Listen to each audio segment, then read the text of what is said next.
sucking that whole lot into Plone, and I thought, well, now's the time to do something I've wanted to do for a while, which is create a generic solution.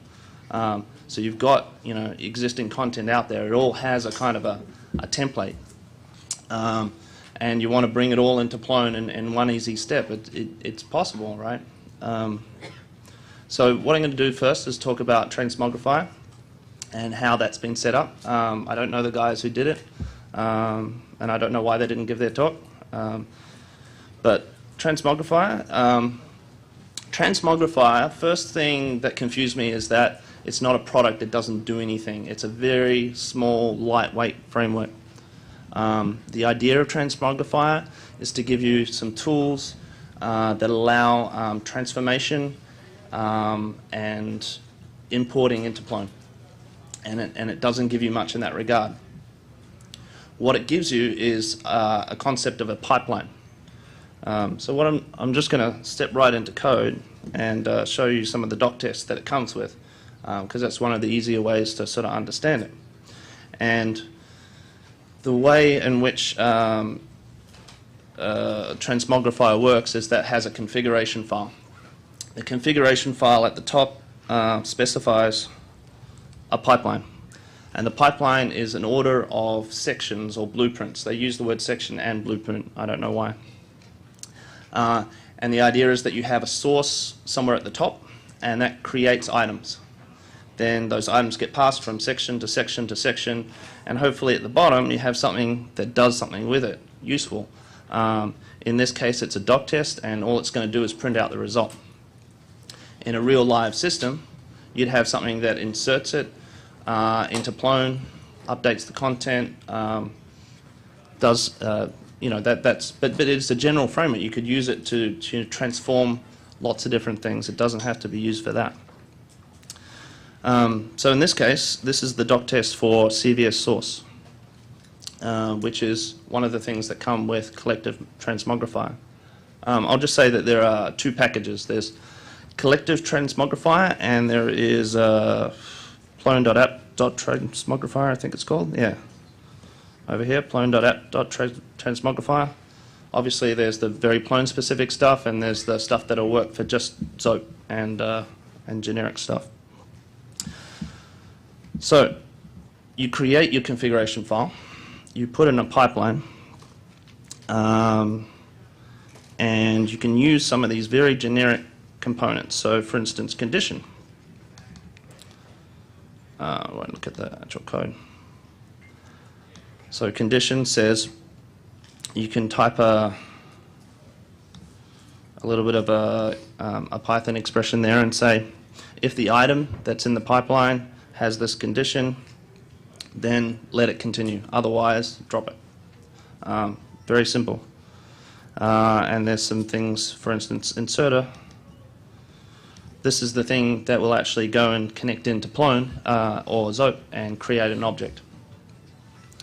One bit I missed is that what you're actually passing along is a dictionary.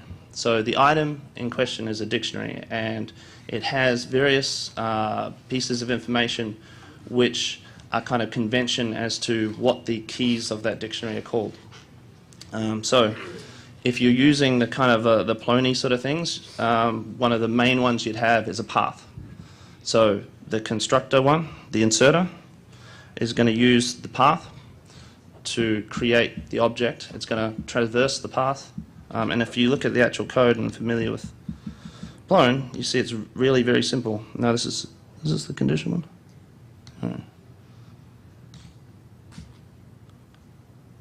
Sorry, I'm thinking about constructor. Constructor is the one that creates it. So if you look at the code for constructor,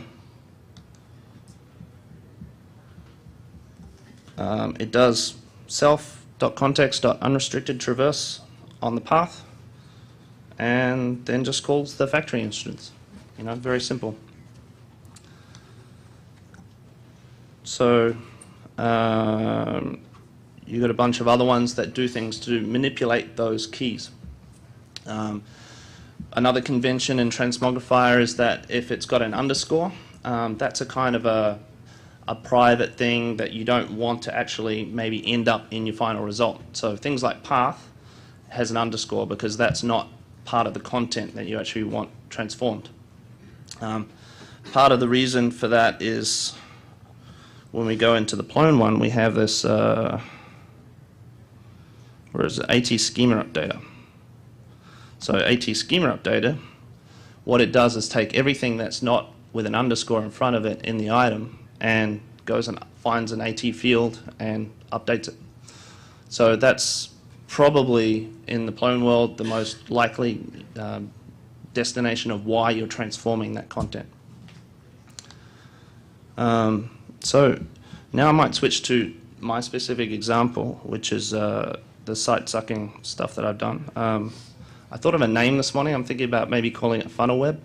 It's kind of Sydney-based and appropriate. If anyone doesn't know, the Funnel Web is, I think, the most deadliest spider in the world, and it lives locally in Sydney. So at the moment, we're using a PredaWeb.blueprints namespace. And so the idea behind the stuff that I've written is probably best described through, sorry, I was doing a, this is kind of what I wanted. I wanted to be able to click on a folder and be able to type in a URL, say, you know, you wouldn't want to, I don't know, what's something that has a whole lot, you could do Wikipedia, right? That'd be good. So we could go wikipedia.com and hit import. We'd say fully automatic and start importing. And then it's just going to sit there, and the first thing it's going to do is it's going to crawl the site. And it's going to pull in everything with the template and the content. Then it's going to, what it does is it uses something called WebStemmer. And WebStemmer does cluster analysis on the particular parts of the site and finds parts of the site that are similar and have the same sort of template. Then it works out what's the template and what's the content, and then it strips out the template. What is that called? WebStemmer. So it's very centric to collecting news articles, but it actually works for quite a variety of different sites. So what I've done is I've integrated those different steps into a configuration file that we can use directly in Plone. So if we have a look at the site sucker configuration, this is, I'm just starting to generalize this. I've been working on this for a particular client. So there were parts that I did non-automatically and various different sort of steps I added in, and I'm sort of generalizing it. So web crawler is the first one. So this is what it looks like in the transmogrifier without that UI that I stuck in front of it. So the web crawler takes a site URL and takes a couple of regular expressions of different kind of links to ignore and not go down.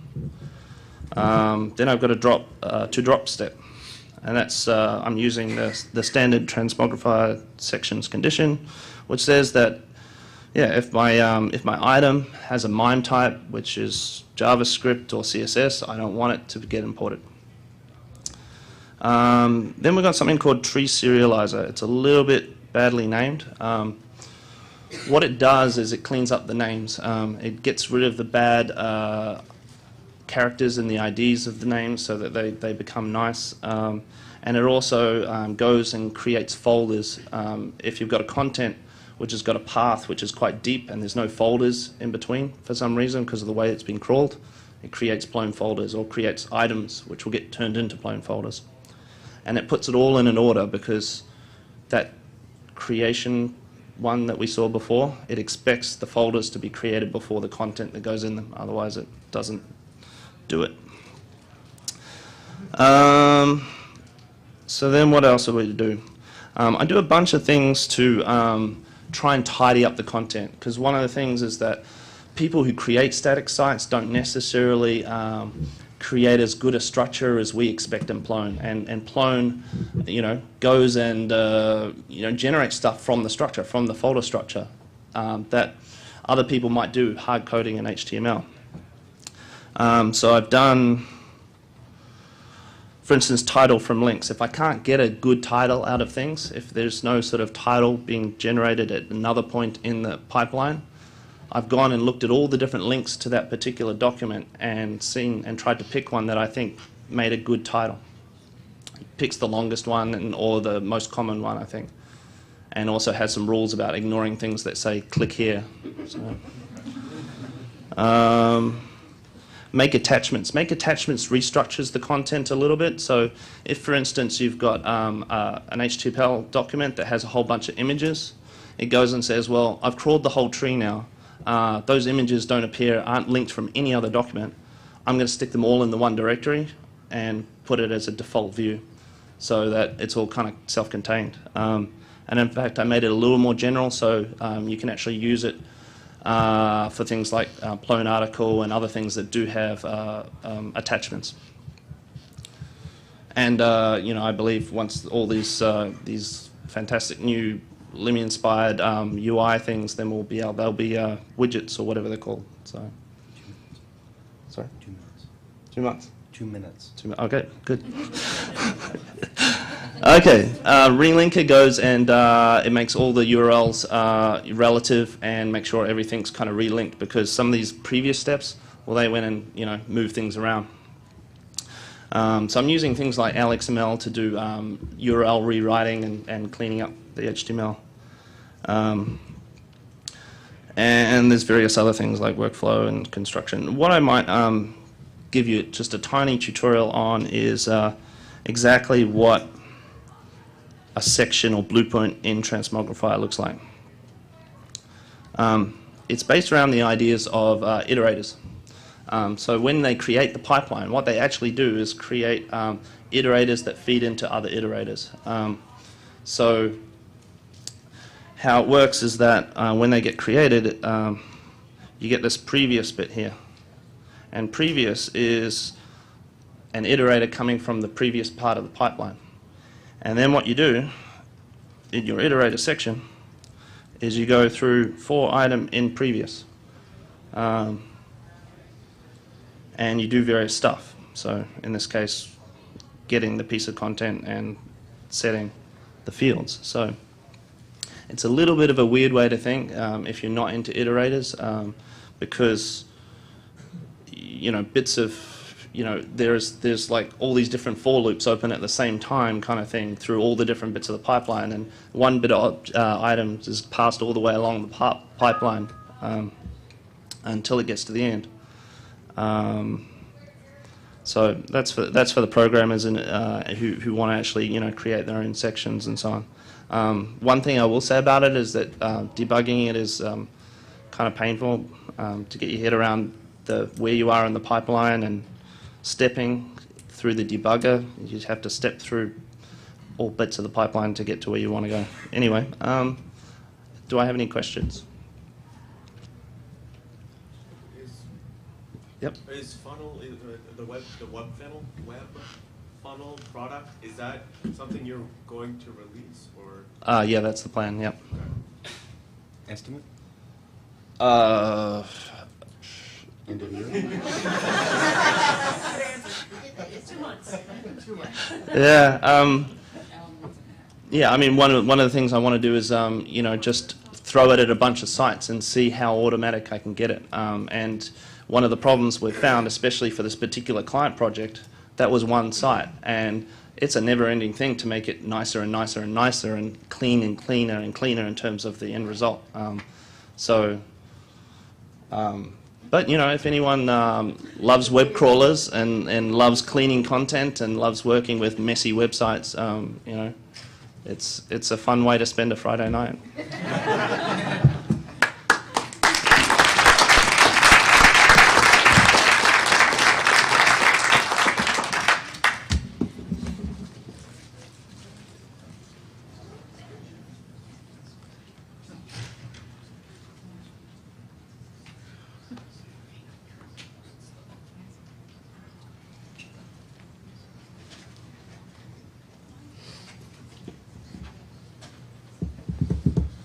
Carlos, can you come up to the front so the next one can be pretty quick? Thank you. Want me to plug that in for you? Sure. Who wants to be a victim? Yep. Come on up. All right. Don't be a smartass. Come on up. Bit me, finally.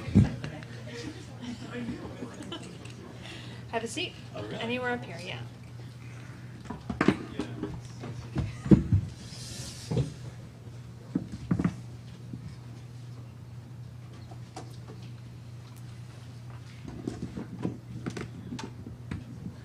Figure out what my computer is. My name is Katie Cunningham. I'm a contractor with NASA, and I'm the technical lead on the current SMD master site. I am here to talk about card sorting. How long does it usually take for this to sync? It never works. Try different resolutions on your main screen. Okay. Hope you'll get better ideas. I never did get it working. We'll give this a try, and if not, I'll just talk. Arrangement. Maybe we shouldn't mirror. Let's try that. Try different refresh rates too. Maybe you're too high for the projector. Yeah.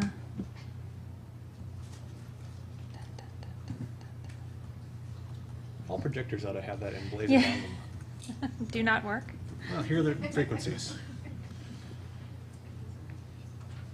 Okay. And I am here to do a live card sort.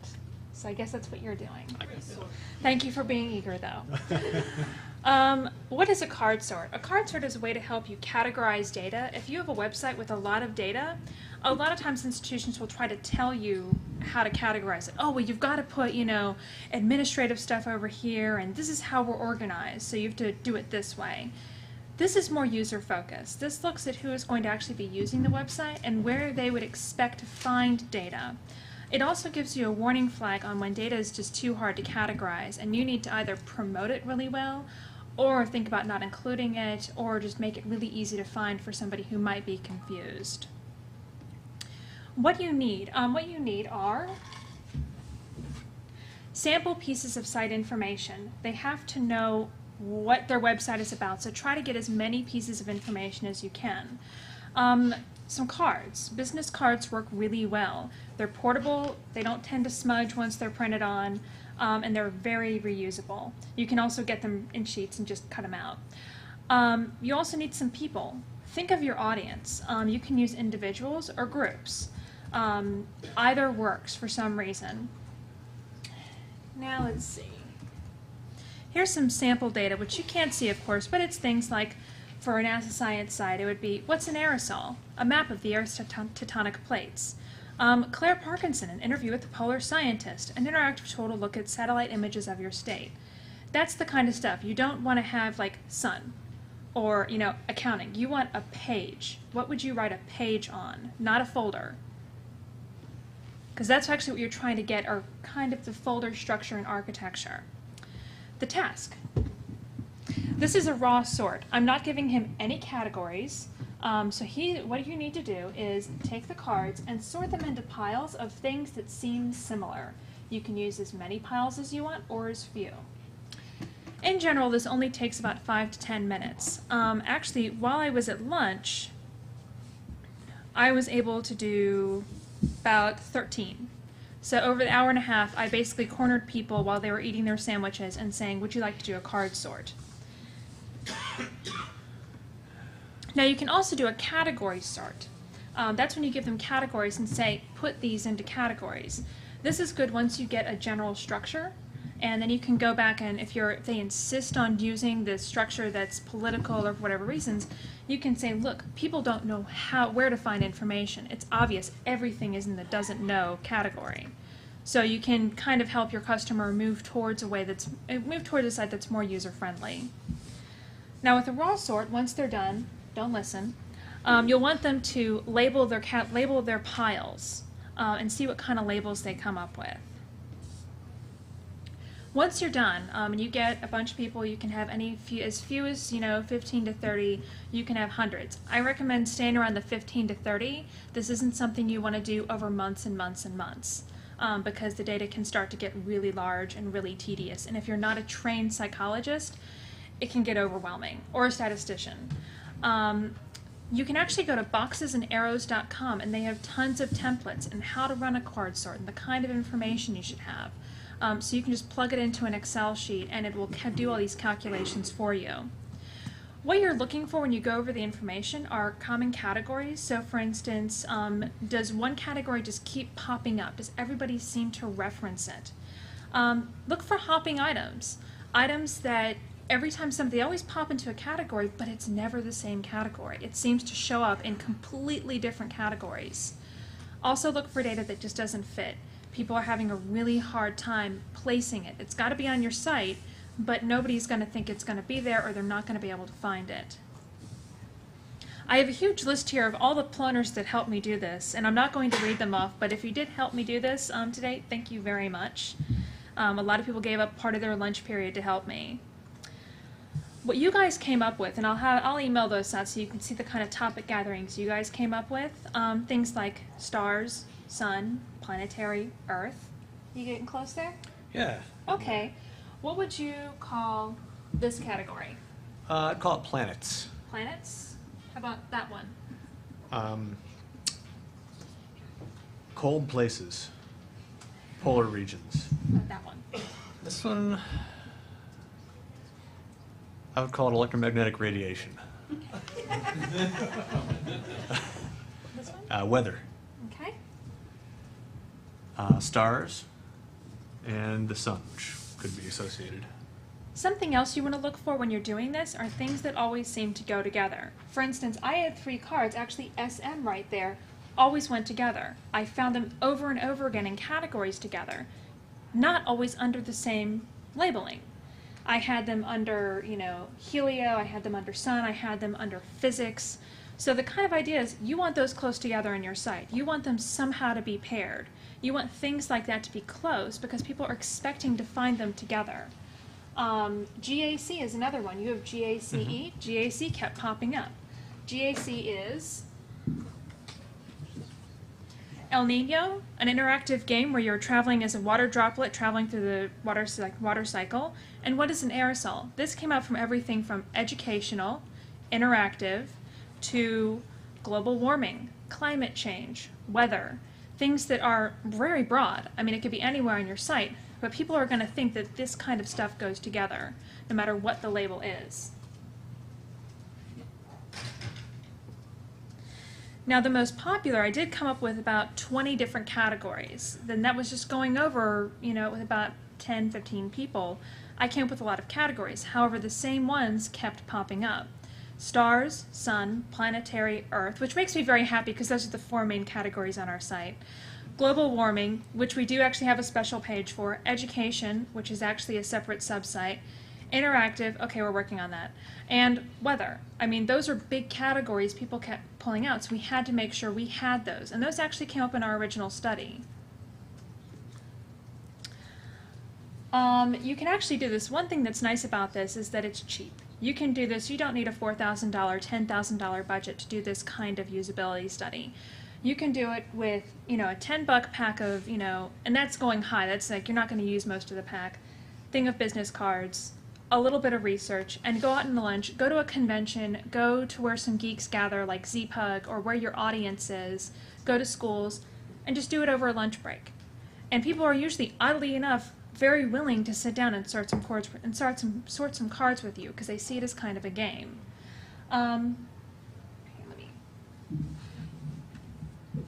You don't want to have too many. Somebody actually talked to me earlier, and I forget who it was, that had to sort so many cards it took them an hour and a half. You're not going to get many participants that way. I know a lot of people are going to want to have a really nice, large sample. It's much easier if you have about 26 cards. That's about the limit of a human, how much they actually want to look at cards. You can also get it done really, really fast. How am I doing on time? You have 4 minutes. Okay, does anybody have any questions? Yes? So, I'm sorry, I didn't get what you did with a case where a particular item could be in multiple places. What We- did you do in such a situation? In our specific one, we had an article on Alaska and phytoplankton, and that's when it occurred to us that nobody knows that NASA does anything with the sea. and phytoplankton. So we actually we put oceanography is on every division page. We started really pushing that hard. We started doing more PR stuff. We started reaching out more and saying, hey, we do stuff with not just the space, we also do stuff on Earth. So while I'm sure people still would have trouble with that, we were confident at that point that they would be able to find, if they really wanted to, phytoplankton in Alaska and how they're doing. So you just repeated it in multiple days?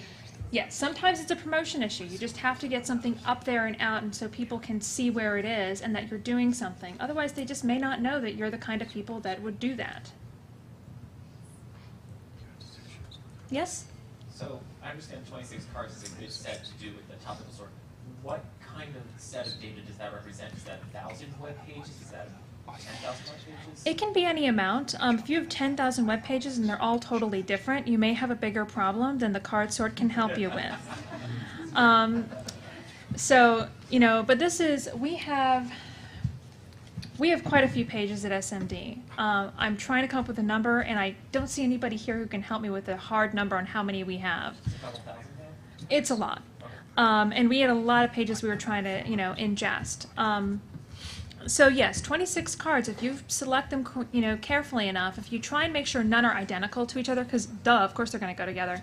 We tweaked ours, so instead we put things like game on some of them, story on some of them, news story on some of them, so that we wanted to see if people would start grouping them as news stories rather than Mars. And a lot of people did. They started grouping stuff, instead of saying Mars, they said, oh, well, planets, oh, but here's games. You know, so that's something you can do to kind of tweak your data. Any other questions? Just one last one. I can share one thing that happened with me. My client had about 50 printed reports that they had put on their existing website in sort of heterogeneous categories that made no sense. And so I just took them out as a list, and I wrote them on, you can buy 3x5 index cards that have sticky on the back. They're post-it index cards. And we had a meeting, and I stuck them on the wall in no order. And then the client helped me put them in categories on the wall. Mm-hmm. And it took literally 15 minutes, and we had a whole new idea of how that section of the site would be structured. Yeah, and that's another way to do it. We did that with walls and stickies as well. That's how I do mine, yeah. That's how I did the one at Google that was 1,600 Oh, cards. yeah, It took 3 days. All right, well, I think I'm getting the signal to wrap it up. Yep. Thank you very much. Thank you.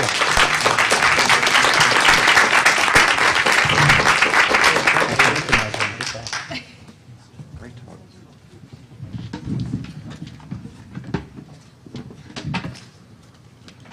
Do you need to keep the dongle for the next guy? Okay.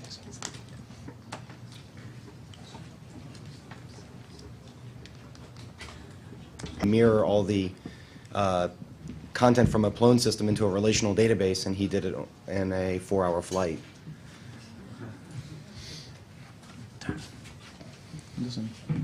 The projector isn't working.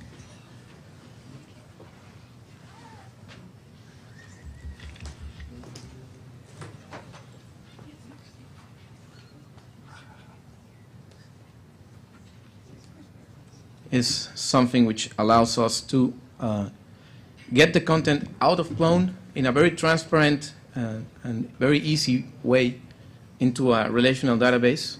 And from there, you can do pretty much whatever you want with it and not think about Plone anymore. This is very useful for sites where you want to have Plone be the content management solution, but just be the content management solution, not the delivery mechanism, not the Web 2.0 engine, just the content management solution. In this kind of scenario, which is very common, for example, for magazines who want to publish their content, for libraries, for many institutions that just want to publish content and have a relatively small number of content managers.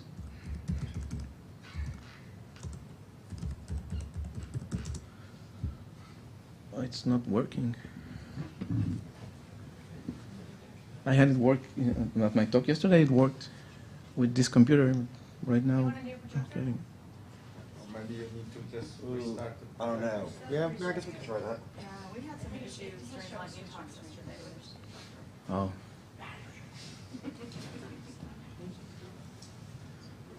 So sorry about that.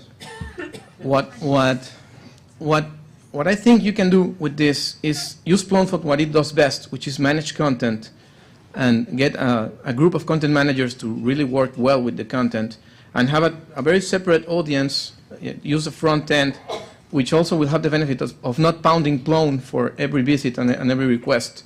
So you get a much faster front end, which also shows the same content that you created on the back end.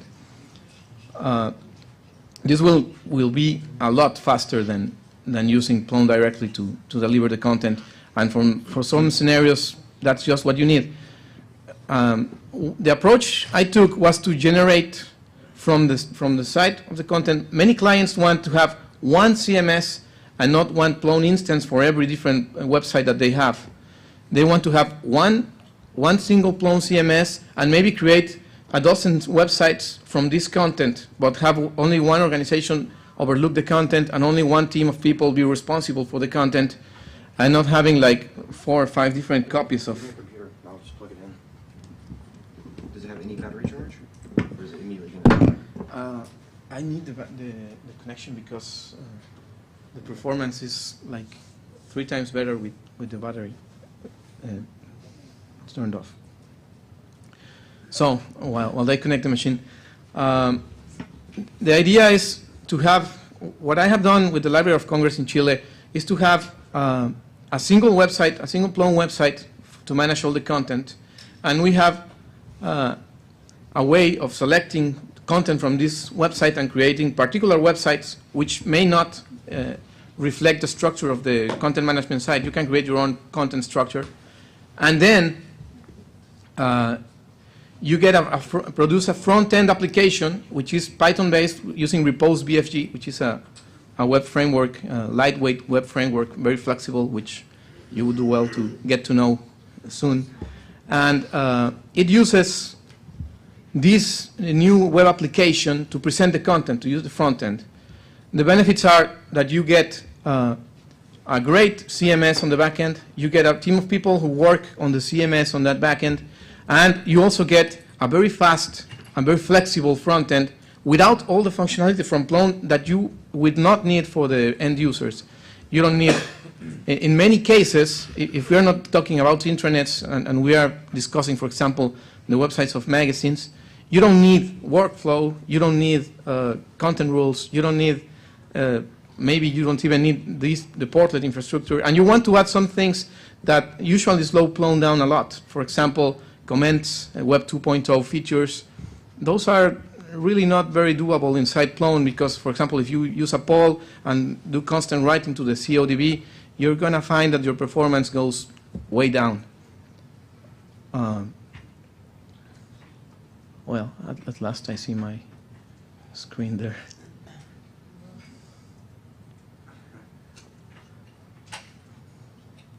But it's too dark. Yeah, we turn off more lights. There's a brightness adjustment too there. Oh, the projector? Yeah. Is it? Can you shrink the picture so? Now I need to open.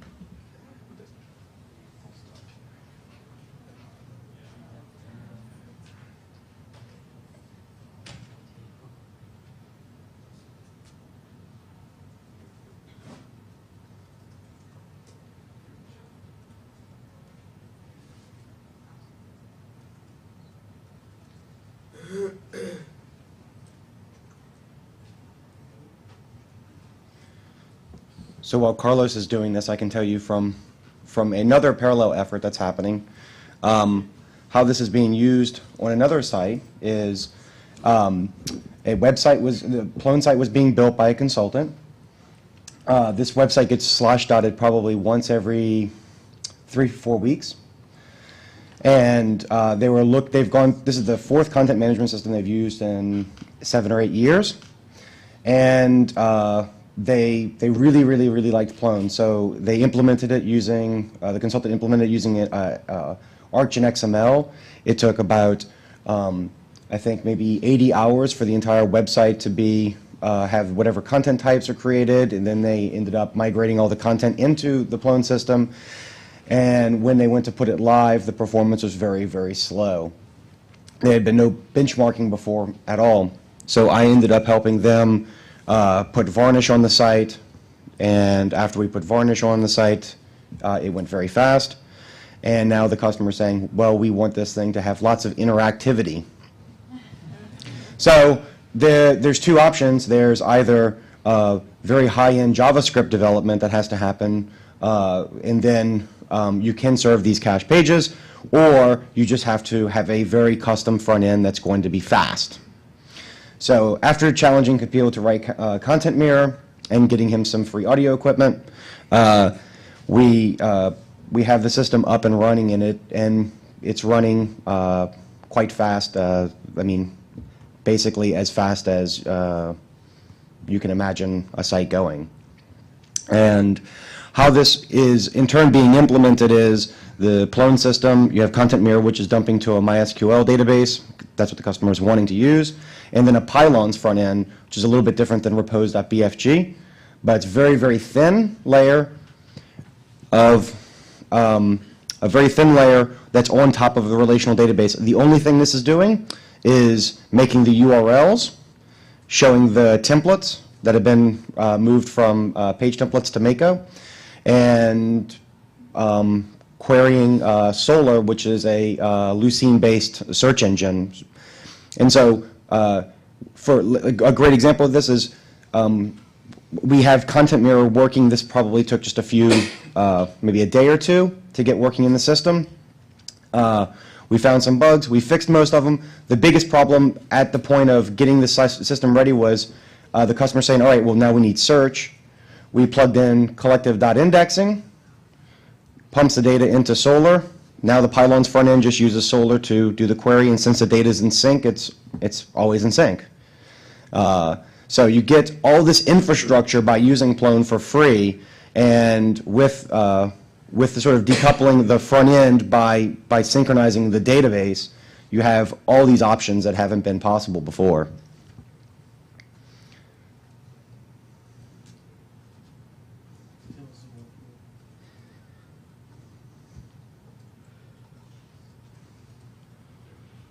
And we're going to see this working because it's amazingly simple.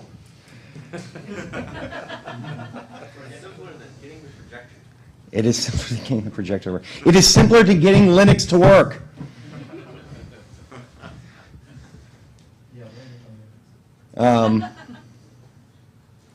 So the other interesting parts about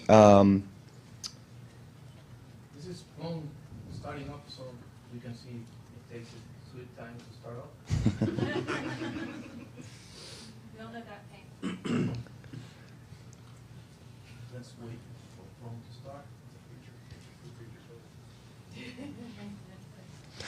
To give you an example of how fast it took to sync data, the data set that Kapil was using for his Content Mirror talk is something on the order of about 7 gigabytes of images, and 40,000 images, and maybe 15,000 articles or 10,000 articles. Synchronizing this from the database to MySQL, I think, took 15 to 20 minutes. Yes? No, it cannot go the other way. It's completely out of the scope, and some Italians around here are doing that, and we've been telling them, please don't do that. It's very much out of the scope of this. There are things that there are other use cases, for sure, being able to write back to the database, but I think the Content Mirror is this specific piece, component is not made for that. That was the front end starting up. It's already up. I just pressed enter and it's up. So there's one noticeable difference. You can see I'm using repos BFG. As you could see, Plone took its sweet time starting. Sorry, this works. Thanks. So it's a pretty awkward way of presenting, but I'm begging you to pay attention to it because it didn't work yesterday either because of technical problems with the network. Okay, thanks, Nate. So, I have the Plum frontend backend here and the Repose BFG application here. Now I'm going to start the web browser.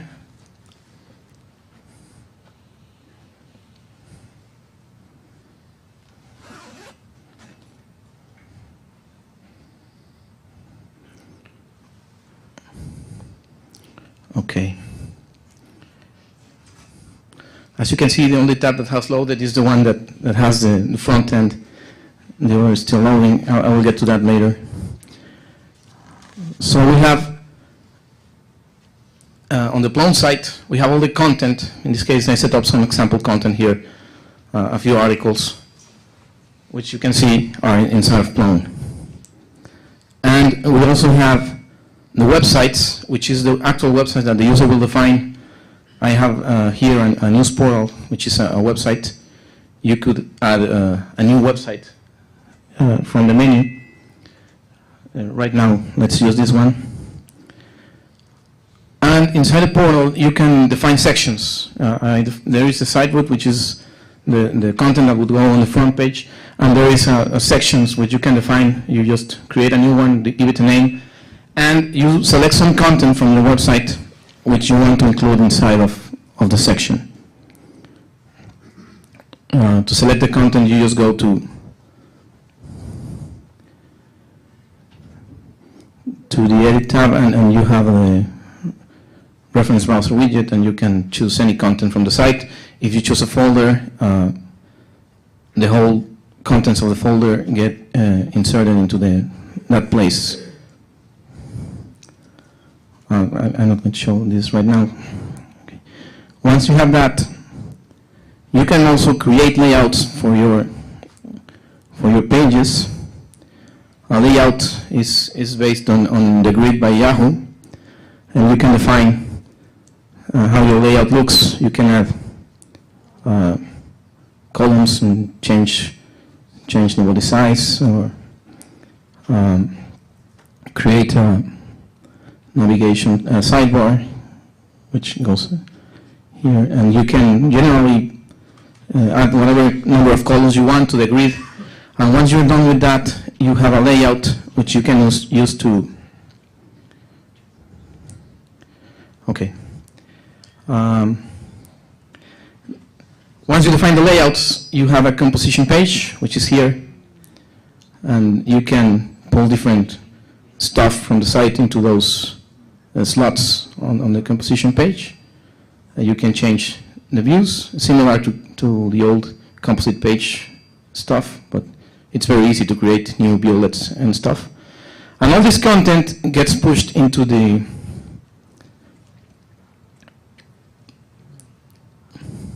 website here. So you can have an article here in Plum, and the front end in BFG has the same articles defined here. Sorry. For example, this one is in Plum, and this other one here is on the front end. As you can see, the design is very different. And now, the interesting part of this, the benefits in speed,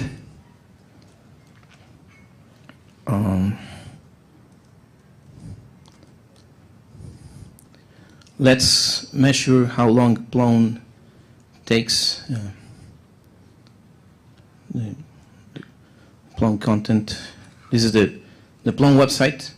We're going to benchmark how long does it take to serve this content. Like it says on the screen, be patient.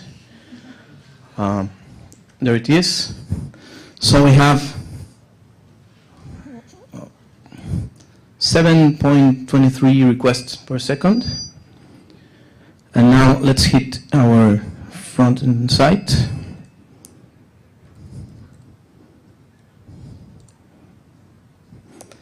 And we have 126.34 requests per second, as you can see. we are serving clone content.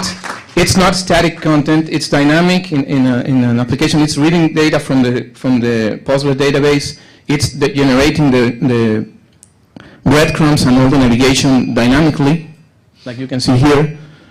And it's extendable. Since if you know repose BFG, you can extend the application that you created with Plone and add all those Web 2.0 features that you cannot add on the Plone side. So for sites which are intended for a general audience, which are not going to need all of Plone's content management features, this is a great way to do a deployment of Plone and still have the content managers use the very best features of Plone for their management. So, well, that's it. Thanks.